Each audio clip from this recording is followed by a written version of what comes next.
पहिला हामी तपाईहरुलाई हाम्रो परिचय दिन चाहन्छु। हामी कोटला मुबारकपुर युफन चर्चबाट हामी आएका हौं। जन्मनु भएको सुसमाचार सुनाउनलाई हामी यहाँ खडा छौं। हामी भजनहरू गाउनेछौं अनि बाइबल पाठ पढ्नेछौं, वचनबाट हामी सुन्नेछौं। सबै कुराहरुमा खुसी तपाईको अनुग्रह होस्। यो सानो कार्यक्रमलाई सुरुदेखि अन्तिमसम्म तपाईले नै अगुवाई गरी बस्नुहोस्। येशू ख्रीष्टको नाममा आमेन। तब दूतले तिनीहरूलाई भने, नडराऊ, बिराउने हेर,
तिनीहरूलाई बोलाउनुभयो र भन्नुभयो मैले तिमीहरूको निम्ति के गरिदियो भन्ने तिमीहरू इच्छा छ। तिनीहरूले उहाँलाई भने हे प्रभु हामीहरूको आँखा खोलिदियौँ। यसले टिठ्याएर तिनीहरूका आँखा छोइदिनु भयो र उतिखेर तिनीहरूले देख्न लागे र उहाँका पछि लागे। आमेन। परमेश्वरको जीवित वचन पढाइनु सुन्यौँ। हामी सबै दिनुभएको छ। यो चाहिँ घटना छ। तपाईँले हामी कस्तो जीवन चाहन्छौँ? तपाईँले हामी यस्तो जीवन चाहन्छौँ कहिले बिरामी नहुने जीवन। बिमार भएको हामीलाई कोही पनि मन पर्दैन। तपाईँहरू धेरैजना यहाँनिर हुनुहुन्छ। तपाईँहरू अवश्य नै बिरामीको कारणले गर्दा यहाँनिर हुनुहुन्छ। तपाईँहरू कसै आफै बिमारी हुनुहुन्छ। तपाईँहरूको कसैको परिवारको सदस्यहरू बिरामी छ। बिमारी भएकै कारणले गर्दा यहाँनिर तपाईँहरू हुनुहुन्छ। कहिलेकाहीँ हामी आफूले त्यो प्रकारले भनिरहेको हुन्छौँ। त्यति मात्रै होइन, हामीले ट्रिटमेन्ट गरिरहेको हुन्छौँ र पनि हाम्रो जीवनमा एउटा डाउट हुन्छ। अनि मैले ट्रिटमेन्ट त गरिरहेको छु तर जाति हुन्छ के त भन्ने एउटा हामी भित्र त्यो एउटा डाउट हुन्छ। अनि हामी भित्र बिरामीको कारणले गर्दा डाउटको साथसाथै डर पनि भइरहेको हुन्छ। अनि हामीले प्राय जस्तो चाहिँ हाम्रो जीवनमा शारीरिक रोगहरूको विषयमा यति साह्रो फोकस गरिरहेको हुन्छौँ कि मेरो जीवनमा बिमारी नहोस्। जे जति बिमारी छ ट्रिटमेन्ट गर्ने बित्तिकै जाति होस्। शारीरिक रोग र बिमारलाई हामीले यति साह्रो फोकस गरिरहेको हुन्छौँ। तर शारीरिक बिमार भन्दा अझै अर्को एउटा डरलाग्दो बिरामी छ, डरलाग्दो बिमारी छ। शारीरिक रोग भन्दा बिमारी, त्यो बिमार के हो भन्दाखेरि चाहिँ आत्मिक बिमार। जुन बिमार चाहिँ पापको बिमार हो। यो आत्मिक रोग पापको बिमारको विषयमा हामी सोच्न चाहँदैनौँ। हामी यो विषयमा बुझ्न चाहँदैनौँ। दाजु परेको पाठमा चाहिँ हामी त्यही कुरो देख्न सक्छौँ। अनि एक दिन प्रभु येशू आउँदै रहेछ बाटोमा। अनि प्रभु येशू बाटोमा आउँदै गर्दाखेरि चाहिँ यो दुईवटा मान्छेले कराइकन बोलाउँछ, दाउदको पुत्र भनिकन प्रभु येशूलाई चाहिँ बोलाउनु हुन्छ। प्रभु येशूलाई किन दाउदको पुत्र भनिकन बोलायो भन्दा कारण दाउद चाहिँ इजरायलको जो इजरायल राष्ट्रिय नेसन छ, दाउद चाहिँ त्यहाँको एउटा प्रसिद्ध नाम चलेको राजा दाउद हुनुहुन्छ।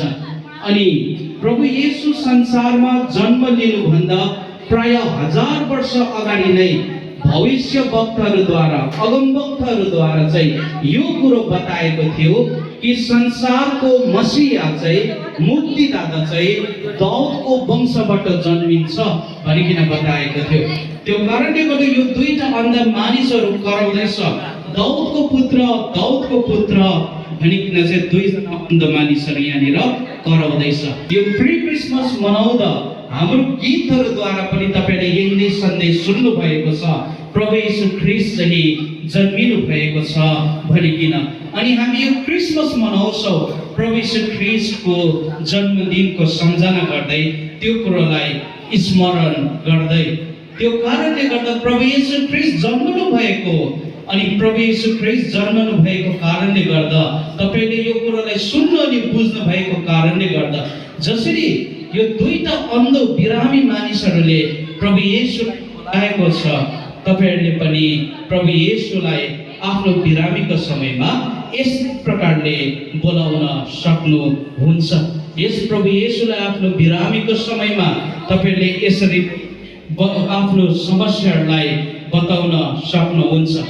प्रभु येशू मसीह स्वार्थी परमेश्वर, स्वार्थी प्रभु हुनुहुन्न। उहाँ त्यो प्रभु मात्र हुनुहुन्न जब इसाईहरूले प्रार्थना गर्छ तब इसाईहरूको मात्रै प्रार्थना सुन्ने प्रभु उहाँ कदापि हुनुहुन्न। तर उहाँ परमेश्वर हुनुहुन्छ जसले यदि उहाँमा पूर्ण विश्वास राखिकन हाम्रो बिरामीको विषयमा, हाम्रो आपद विपद, हाम्रो पीडाको विषयमा उहाँलाई बताउँछ भने उहाँले अवश्य नै सुन्नुहुन्छ।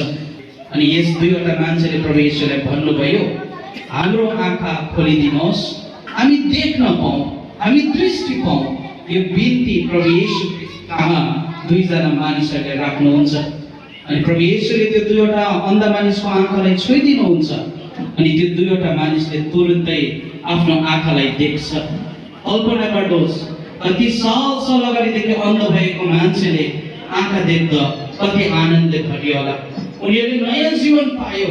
मानिने उनीहरूको जीवन एक पूर्ण रूपले परिवर्तन त्यति बेला भएको उनीहरूले अवश्य नै महसुस गर्यो। र त्यतिमा मात्रै यहाँनिर अन्त भएको छैन घटना। उनीहरूले आँखा देख्ने भएपछि चाहिँ के गरेछ भन्दा अन्तिममा लेखेको छ उनीहरूले प्रभु येशूलाई पछ्यायो भनिकन बताएको छ। उनीहरूले प्रभु येशूलाई पछ्याउनु अति नै महत्त्वपूर्ण थियो। किन भन्दा उनीहरूको शारीरिक रोग मात्रै जाति भएको थियो, तर उनीहरूको आत्मिक रोग र आत्माको रोग जो पाप हो त्यो चाहिँ जाति भएको थिएन। अनि आत्माको रोग जाति हुनको लागि प्रभु येशूलाई पछ्याउन अति नै जरुरत थियो। त्यो कारणले गर्दा यो क्रिसमसको उपलक्ष्यमा म तपाईहरुलाई यो सुसन्देश ल्याउन चाहन्छु। यो असल खबर म तपाईहरु सबैजनालाई दिन चाहन्छु। तपाईले हामीले परमेश्वर कहाँ हाम्रो प्रार्थना बिन्तीलाई अवश्य लान सक्छौं। तर जब तपाईहरुले ट्रिटमेन्ट गर्दा प्रार्थना गर्दाखेरि पनि तपाईहरु चङ्गे हुनुहुन्न, हरेस नखानुहोस्, तपाईहरु हताश नखानुहोस्, दुःखमा तपाईहरुले नजानुहोस्, यो कुरो नभन्नुहोस् खै मैले प्रभुलाई प्रार्थना गरेको हो त सुनेन, प्रभु येशू त परमेश्वर होइन भन्ने कुरो विचार नगर्नुहोस्। किन भन्दा प्रभु येशू उहाँले हाम्रो आत्मिक रोगलाई निको पार्नु चाहनुहुन्छ। आत्मिक रोगलाई किन भन्दाखेरि शारीरिक रोगले चाहिँ हामीलाई शरीरमा मात्रै मार्न सक्छ।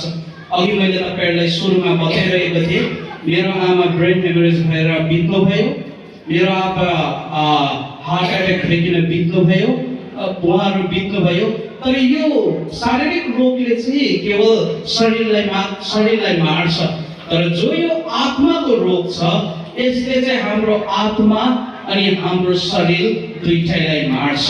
त्यो कारणले गर्दाखेरि हामी केवल शारीरिक चङ्गाइ र रोगको लागि मात्र कन्सर्न वास्ता लिनु हुँदैन, तर हामीले आत्मिक रोगको विषयमा पनि पापको विषयमा पनि हामीले वास्ता गर्नुपर्छ।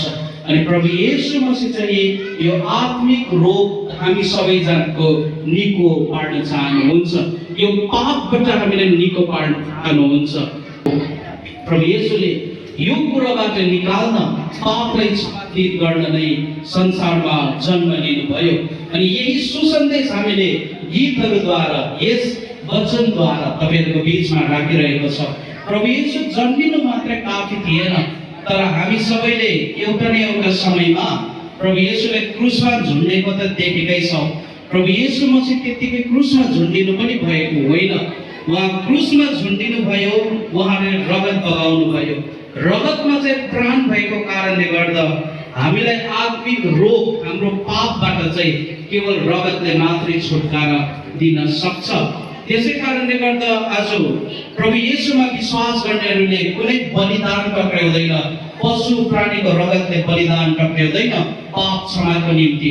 किनभने प्रभु येशू जन्मनु भयो, क्रुसमा टाँगिनु भयो र प्रभु येशूले बगाउनु भएको रगतले पाप क्षमा भएको छ, आत्मिक रोगबाट निको पाएको छ।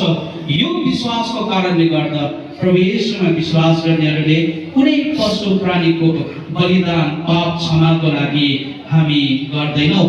र कहानी यतिमा अन्त भएन। प्रभु येशू क्रुसमा टाँगिनु भयो, उहाँ क्रुसमा मर्नु पनि भयो र उहाँलाई गाड्यो पनि, तर घटना यतिमा अन्त भएन।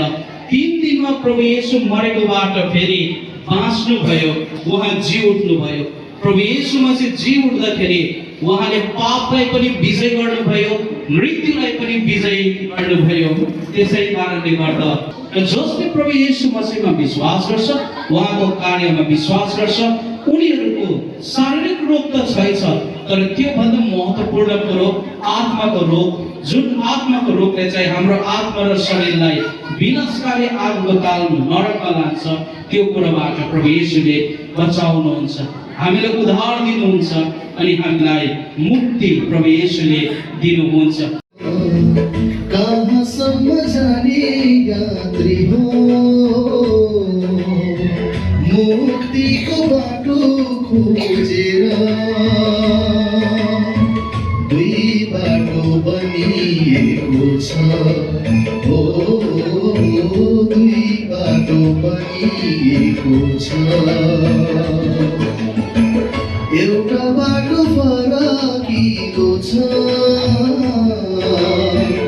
आलमसम्म पुग्ने अर्को बाटो यस्तो पनि छ ख्रिस्ट यीशुसम्म पुग्ने कहाँ जाने कता जाने जाने सुने छुटकारा तिमीलाई दिए